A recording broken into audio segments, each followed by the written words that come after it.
Mais um vídeo aí da nossa série Vale a Pena. Para isso eu trouxe aqui para vocês o Citroën C4 Cactus, modelo já bastante conhecido no mercado brasileiro, só que aqui uma versão de custo-benefício. Estamos falando aí da Fuel Pack. Ela vem equipada aí com motor 1.6 aspirado, câmbio automático e tem um bom nível de equipamentos. Mas e aí? Vale a pena colocar um carro desse na sua garagem? Precisamos também saber quem são os concorrentes desse carro. E aí sempre vem aquela questão do posicionamento comercial. Esse modelo aqui, com o preço público sugerido, fica aí na casa de R$120 mil. Que outros modelos estão nessa mesma faixa de preço e proposta? A gente elencou aqui três. Seria o Fiat Pulse Audace com motor 1.0 turbo, o Volkswagen Nivus na versão Comfortline também com motor 1.0 turbo, e aí teríamos também o Nissan Kicks na versão Sense, aí sim com motor 1.6 aspirado e câmbio continuamente variável. Essa versão Fuel Pack traz alguns elementos visuais interessantes. Vamos começar pelas rodas. Em liga leve, diamantadas aro 17 polegadas, pneus 205 de largura, perfil 55. Outros elementos, vocês podem ver que o arco de rodas é protegido aqui por essa parte aqui, numa espécie de borrachão, né? Que circunda o carro inteiro e também na roda dianteira. Isso aqui é bom, quando você anda em estrada de terra, acaba protegendo aí a carroceria. Também temos aqui na coluna C esses elementos aqui que deixam o visual diferente. Outra coisa, maçanetas pintadas em preto piano, barra de teto flutuante também pintada em preto piano, e a gente tem aqui o espelho lateral também pintado em preto piano com um repetidor de seta. E aqui na frente um visual bem diferente. Aqui na parte superior você tem a assinatura da lanterna em LED, que também luz de rodagem diurna. O farol baixo e o farol alto é do tipo refletor parabólico, e essa versão já traz, por exemplo, farol auxiliar dianteiro. Ponto de destaque do C4 Cactus em relação a todos os concorrentes é a boa mobilidade urbana dele, para lombadas, valetas, buracos. Para vocês terem uma ideia, a altura em relação ao solo, 22,5 centímetros, é o maior entre os concorrentes. Ele também tem 22 graus aqui na frente de ângulo de entrada, e aqui atrás ele tem 32 graus no ângulo de saída. Dessa forma, para essa aventura urbana, o Citroën C4 Cactus consegue ser melhor do que qualquer outro concorrente direto. O motor do C4 Cactus é amplamente conhecido no mercado brasileiro. Trata-se de 1.6, 16 válvulas flex. Esse motor aqui, pessoal, com sistema de injeção indireto de combustível, tem o comando acionado por correia dentada e a variação apenas no comando de admissão. Esse motor já foi amplamente utilizado tanto na Peugeot como na Citroën, portanto, muito confiável. A potência máxima dele varia de 115 cavalos na gasolina a 118 cavalos no etanol, e o torque máximo é sempre de 16,1 kgfm. Esse motor aqui está associado a uma transmissão automática com conversor de torque de 6 marchas. Cabe destacar que esse modelo aqui tem apenas tração nas rodas dianteiras, por isso a gente classifica aqui no canal como um crossover. Em relação aos concorrentes, a gente pode colocar esse carro como um desempenho intermediário. Por quê? Se a gente pegar o Nivus, que tem 128 cavalos, e o Pulse, com 130 cavalos, os dois com motor 1.0 turbo, evidentemente que o desempenho vai ser um pouco menor, até porque esses concorrentes têm o torque aí na casa de 20 kgfm de torque. Entretanto, quando a gente compara com o Kicks, esse carro se sai melhor, porque o Kicks tem 114 cavalos e um torque máximo de 15,5 kgfm. Então a gente tem aqui um resultado que eu diria intermediário nessa categoria. Aqui atrás existem alguns elementos para destaque, começando pela iluminação. No caso, a assinatura de lanterna, que é essa que vocês estão vendo aí, tem iluminação em LED. Porém, luz de freio, luz de pisca e luz de ré continuam utilizando lâmpadas incandescentes. Outro elemento interessante para destacar é a câmera de ré, presente de série no modelo. Agora, algumas coisas fazem falta, como por exemplo, sensor de estacionamento traseiro, porque só esse carro na categoria não tem, todos os outros concorrentes oferecem. O porta-malas não empolga tanto assim, são apenas 320 litros de capacidade. Se a gente comparar com os concorrentes, esse é o menor porta-malas. Porém, existe uma coisa muito importante que a gente deve falar em favor do Cactus. O step não é aquele pneu fininho que alguns concorrentes utilizam. Ainda que não seja de mesma medida do pneu de rodagem, é um pneu integral. Então, quando você aplica esse step no carro, ele não altera a dirigibilidade. E isso é muito importante, principalmente quando você roda bastante e por estradas de baixa qualidade. O espaço no banco traseiro não é ruim se a gente considerar os concorrentes. Esse carro tem 2,60 no entre-eixos, é um dos maiores. Apenas o Kicks tem um entre-eixos um pouquinho maior. Pulse e Nivus são menores. Então, olha só, eu tenho aqui uma distância ainda relativa do meu joelho ao encosto do banco, aproximadamente 3 dedos. E a movimentação de pés é boa considerando a categoria que esse carro está inserido. A gente também pode destacar aqui algumas coisas, como por exemplo, existe aqui ganchinhos aqui dos dois lados para você poder pendurar eventualmente aí alguma roupa. Aqui também na parte de trás do teto você tem uma luz que pode até ser usada para uma leitura, ainda que ela não seja direcional. E tem um detalhezinho bem interessante, ó. Para o cinto de segurança não ficar batendo aqui atrás, existe essa posição que você consegue prender o cinto. Na porta até dá para guardar coisas, mas são coisas bem pequenas, como carteiras ou smartphones. De toda forma, faltam algumas coisas, como alça de segurança ou até mesmo uma tomada 12 volts ali no console. Na posição do motorista, o C4 Cactus não tem aquela posição mais elevada como a maioria dos crossovers. Ele até lembra um pouco aí um hatchback, ainda assim ele é confortável. Aqui na porta a gente pode destacar vidros com um simples toque para abertura e fechamento nas 4 posições. Também temos aqui o controle elétrico dos espelhos. Destaque o bom espaço que você tem para guardar várias coisas aqui na porta. É um espaço bem amplo. A gente também tem aqui o banco do motorista com ajuste milimétrico de altura e você tem o volante que você pode ajustar tanto em profundidade quanto em altura. Isso acaba ajudando numa posição confortável ao dirigir. A gente consegue ver uma boa disponibilidade aqui de porta-objetos. Eu já vou destacar aqui na frente do passageiro essa pequena prateleira muito útil e prática para guardar coisinhas pequenas. E olha só, quando você abre o porta-luvas, um dos pouquíssimos carros onde a tampa não bate diretamente aqui no joelho da pessoa que está aqui na frente. E também tem um bom espaço. Também temos espaço aqui embaixo da central multimídia, nesta posição aqui e mais 2 porta-latas. Até mesmo aqui atrás da alavanca de câmbio temos aí um compartimentozinho. E olha, o descansa-braço também tem porta-objetos. Para um carro dessa categoria, a oferta de porta-objetos não é ruim. Antes da gente dirigir aqui o Cactus, algumas considerações, né? Sistema de chave presencial, a gente consegue fazer aqui a partida por botão. Falar um pouquinho aqui do painel desse carro. É um painel digital, mas a gente vê que é um digital mais simples, né? Não estamos falando daquelas telas de alta resolução, né? É basicamente um LCD. Bom, aqui a gente tem do lado esquerdo a indicação do combustível, ao lado direito a indicação de economia de como você está conduzindo o carro, e na parte central o velocímetro e o contagiros ali na parte superior em barra graph. Então é um contagiros que não tem muita precisão. Aqui não dá nem para fazer velocidade em função de rotação. Aqui no volante, lado esquerdo, você tem aqui alguns comandos, inclusive para acessar o computador de bordo. Usando aqui o botão rotativo, você consegue acessar, por exemplo, aqui ó, consumo instantâneo, média de consumo, velocidade média e aqui o trip A do carro, além da autonomia. A gente consegue ver que o processo é bastante simples. Você também tem botões aqui para interagir com o volume da central multimídia, mudança de estação, atender e encerrar chamadas e até mesmo usar aqui o botãozinho para ver a lista de músicas com o dispositivo conectado. A gente consegue ver um conjunto relativamente simples aqui. A central multimídia também é bastante simples, mas ela tem algumas coisas interessantes, como por exemplo, o fato do sistema de ar-condicionado estar integrado à tela da central multimídia. Então, ainda que você tenha alguns botões físicos aqui embaixo, relativamente simples, né? Posição máxima do ar-condicionado, desembaçador traseiro, desembaçador dianteiro e o acesso às funções, as funções principais estão aqui na tela da central multimídia, onde você escolhe aqui a temperatura, ele é um ar-condicionado digital e automático, de simples zona. Você ainda consegue configurar mais algumas coisas, como por exemplo, essa opção de climatização, que mesmo mantendo o ar automático, né? Você consegue definir se você quer um fluxo de ar mais suave, um normal ou um fluxo de ar mais forte, sempre mantendo a temperatura automaticamente. Você ainda tem aqui a opção de recirculação ou até mesmo desligar o ar-condicionado.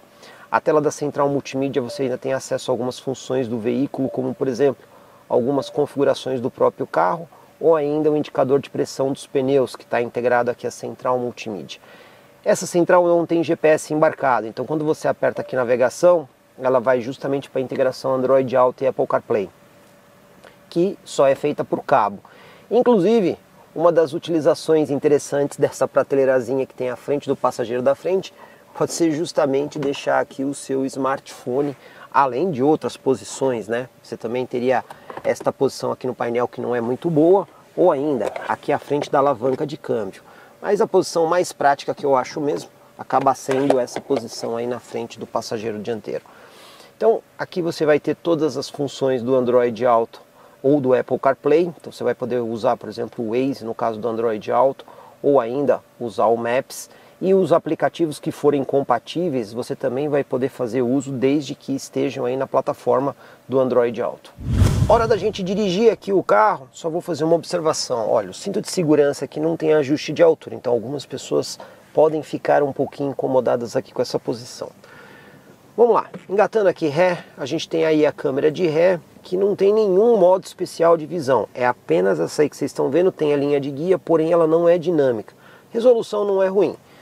Ponto legal nesse carro, a direção, assistência elétrica é bastante leve.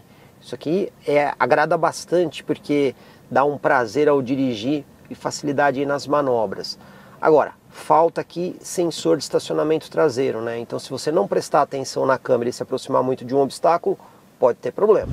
Vamos relembrar aqui como é que é o C4 Cactus no teste de tachão e lombada. Vamos lá, primeiro teste de tachão, conforto e isolamento acústico.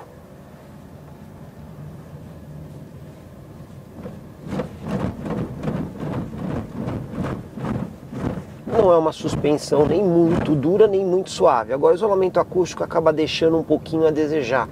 A gente escuta alguns ruídos aqui dentro, principalmente na parte de acabamento. A gente já sabe de outros vídeos que esse carro vai muito bem nessa questão de lombada, valeta e buraco, porque ele é um pouquinho mais alto. Então vamos lá, ó. Vou acertar aqui a velocidade em 30 km por hora. Vamos ver aí como é que ele passa aqui na primeira lombada. E é com muita facilidade. Então, como ele é um carro relativamente pequeno, um carro leve, esse tipo de obstáculo ele tira bem de letra. E a altura em relação ao solo também ajuda. Ó. Segunda lombada aqui, 30 por hora, também passou muito fácil. E isso para o Brasil vai muito bem, né? Então os pisos mais acidentados não são problemas aqui para o C4 Cactus. Vamos ver o piso desnivelado, conforto e isolamento acústico. A gente vê que falha um pouco o isolamento acústico.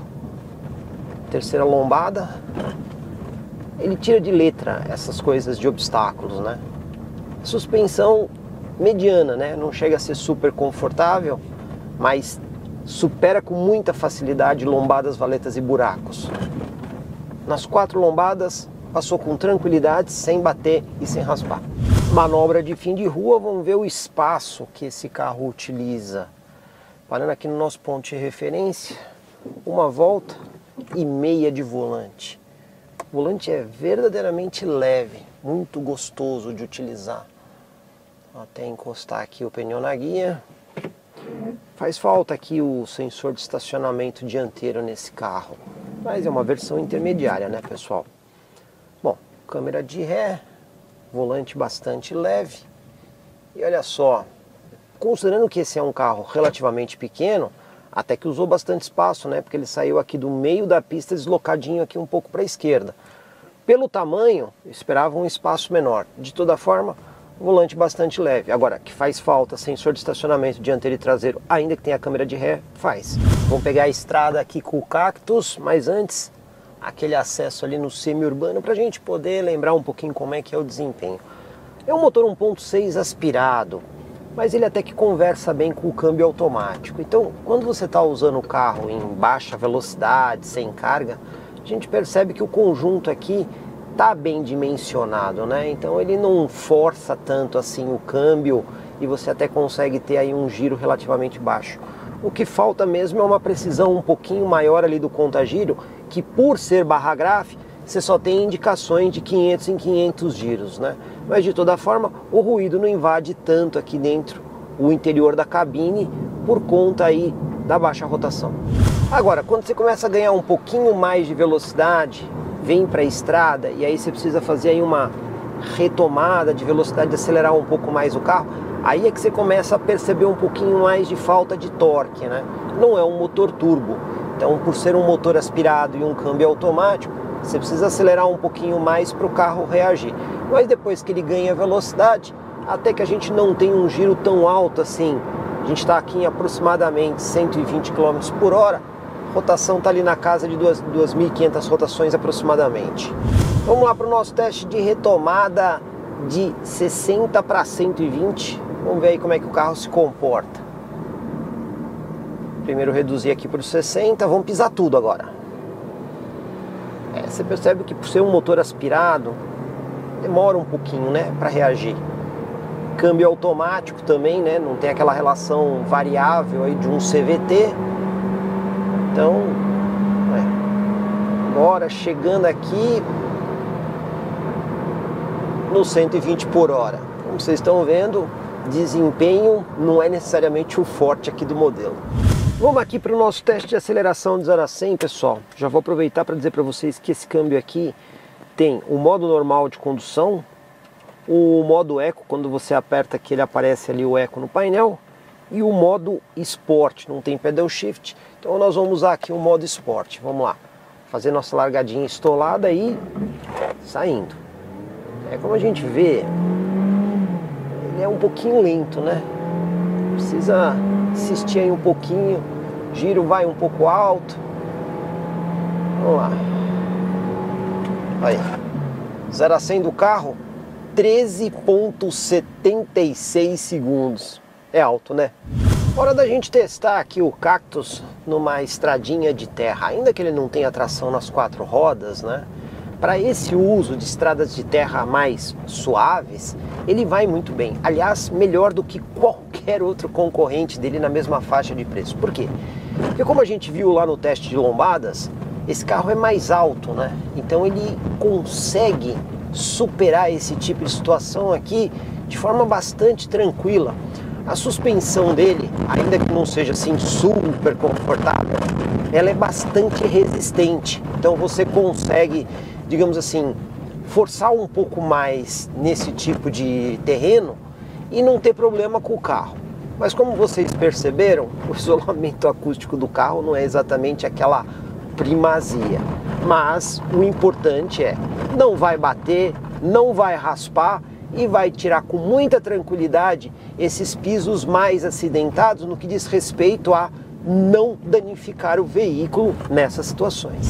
Mas antes da gente poder fazer qualquer consideração, a gente tem que lembrar aqui o preço público sugerido desse carro. E pois bem, tabela de julho de 2022, esse carro aqui tem um preço público sugerido aí na casa de R$124 mil, o que fica bastante próximo aí dos seus respectivos concorrentes. E quais foram aqui os pontos fortes desse modelo? Aqueles incontestáveis. Começando pelo visual. Ele tem um visual que sai daquele lugar comum. Outro ponto muito legal do carro, a suspensão dele. É mais alta do que a concorrência e isso é muita tranquilidade na hora de atravessar aí lombadas, valetas, buracos. Isso acaba sendo bastante agradável. Também gostei bastante da direção com assistência elétrica muito leve. A gente viu que ele tem alguns equipamentos legais, como por exemplo, sistema de chave presencial. E a central multimídia dele, ainda que não seja super tecnológica, atende em matéria aí dos recursos essenciais. Por fim, também vimos aí uma boa disponibilidade de porta-objetos. Como pontos negativos, pessoal, a gente pode destacar algumas coisas. Em matéria de consumo, ele não é tão bom assim quando a gente compara com os concorrentes. Porém, ele tem o maior tanque de combustível, são 55 litros. E dessa forma, mesmo o consumo não sendo bom, a autonomia do carro fica mediana em relação aos concorrentes. Outro ponto também que não agrada é o fato dele ter apenas 4 airbags, 2 frontais e 2 laterais, sendo que os concorrentes têm 6 airbags. O porta-malas também não é muito grande, né? Isso acaba dificultando para quem precisa de mais espaço e assuntos familiares. E como a gente viu, faltam alguns equipamentos, como por exemplo, sensor de estacionamento traseiro. E aí, vale a pena ter um carro desse na garagem? Se a gente fosse considerar o preço público sugerido dele de R$124 mil, aí até que fica um pouquinho difícil pensar em colocar esse carro na garagem. Mas olha só, no mês de julho existe uma condição especial nesse carro aqui com o preço de nota fiscal de fábrica por R$113 mil. E isso muda completamente o jogo, porque aí nós estamos falando do carro mais barato entre todos os concorrentes. E esse preço no mês de julho, julho de 2022, você encontra na concessionária Citroën Notre Dame, na cidade de Sorocaba. Espero que vocês tenham gostado desse vídeo. Se gostaram, deixa aí o seu like. E eu, Jorge Augusto, fico aguardando vocês até o nosso próximo vídeo. Vale a pena aqui no YouTube do Comprecar TV.